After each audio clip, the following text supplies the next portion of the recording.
Zee 24 तास एक पाऊल पुढे. आज खरं तर मी तुम्हाला तुम्ही खूप वस्त्राला धार काढून आलाच नसाल ना सगळे. खरं तर माझ्याकडे बोलण्यासारखे फक्त 2 विषय आहेत. त्यातला एक विषय माझा आगामी दौरा. बस ना ते ठीक आहे. थंडीमुळे माझे ते ओठ सुकले, त्याच्यामुळे मी सारखा म्हणून केलं की हे फोटो काढतात, हे असे फोटो छापणार.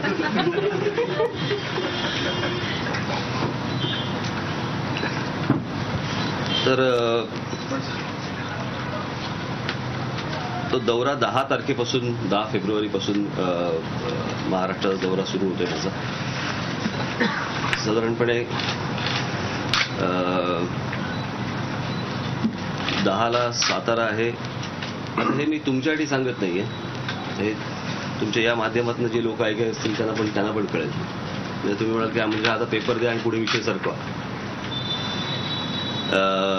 11 तारखेला सांगलीला आहे, इथे पदाधिकारी मेळावे आहेत. 12 तारखेला कोल्हापूरला जाहीर सभा आहे. 13 तारखेला सिंधुदुर्गमध्ये बैठक आहे. 14 तारखेला खेड रत्नागिरी इथे जाहीर सभा आहे. 15 तारखेला रायगड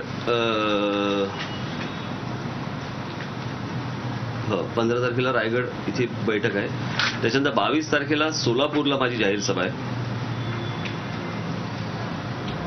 23 तारखेला उस्मानाबादला बैठक आहे. 24 तारखेला लातूरला बैठक आहे. हिंगोलीला बैठक आहे. 25ला माझी हिंगोलीला बैठक आहे. 26ला परभणीला जाहीर सभा आहे. 27ला बीडला बैठक आहे. 28ला अहमदनगरला बैठक आहे. 1 तारखेला औरंगाबादला बैठक आहे आणि 2 तारखेला जालनाला जाहीर सभा आहे. त्याच्यानंतर 11 तारखेला गोंदियाला बैठक आहे. 12ला गडचिरोलीला बैठक आहे. 13ला चंद्रपूरला बैठक आहे. 14ला भंडाराला बैठक आहे. 15ला नागपूर इथे जाहीर सभा आहे. 15 मार्च 15 तारीख बरोबर. 15 मार्च काय फेब्रुवारी दिले की ते 15 मार्च 15/3 बरोबर. 21 तारखेला 15 तारखेला नागपूरला जाहीर सभा आहे. त्याच्यानंतर 21 तारखेला बुलढाण्याला बैठक आहे. 22 तारखेला अकोल्याला बैठक आहे. 23 तारखेला वाशिमला बैठक आहे. 23 तारखेलाच यवतमाळला बैठक आहे. 24 तारखेला अमरावती इथे जाहीर सभा आहे. 25 तारखेला मी चिखलदरा मेळघाट 25-26ला आहे. आणि मग त्याच्यानंतर 5 तारखेला नंदुरबारला बैठक आहे. 6 तारखेला धुळ्याला बैठक आहे. 5 तारखेला नंदुरबारला 6 तारखेला सकाळी 9 वाजता धुळ्याला बैठक आहे. 6 तारखेला संध्याकाळी जळगावला जाहीर सभा आहे. 7 तारखेला माफ करा 7 तारखेला जळगावला जाहीर सभा आहे. याचा हा अख्खा दौरा तुमच्याकडे लेखी स्वरूपामध्ये जाताना हातामध्ये येईल. काल दहिसर इथे मी कार्यक्रमाला गेलो होतो. एक बंद करा नाही मला नाही करता येत नाही रे काही. बोलताना आपण करतो ना असं.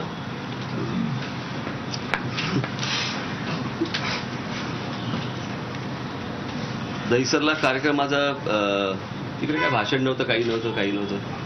पण प्रवीण दरेकरांनी सांगितलं शुभेच्छा द्या म्हणून शुभेच्छा द्यायला मी व्यासपीठावरती आलो. व्यासपीठावरती काय 2-4 शब्द जे काय बोलायचे ते बोललो आणि त्याच्यानंतर मला सुद्धा आपण पण होतात तिकडे समोर सगळे. आणि मग मी गाड्या निघाल्यानंतर मला एक जण धावत आले आणि मला बोलले की काही इतर विषय होते त्याच्याबद्दल काही बोलणार का. मला काही तिकडे व्यासपीठावरती बोलायचं नव्हतं. त्याच्यामुळे 2-3 तो एक विषय आणि अजून तुम्हाला जर काही विचारायचे असेल तर ते विषय असले तर प्रामुख्याने त्यांचा विषय होता मला विचारलं त्याला ढोबळेंचा. मी त्या सगळ्या बातम्या अख्ख्या बघतोय, फॉलो करतोय सगळ्याच्या. ढोबळेंची बदली रद्द करा वगैरे. मुळात मला असं वाटतं की मागचा जो काही झी 24 तास एक पाऊल पुढे.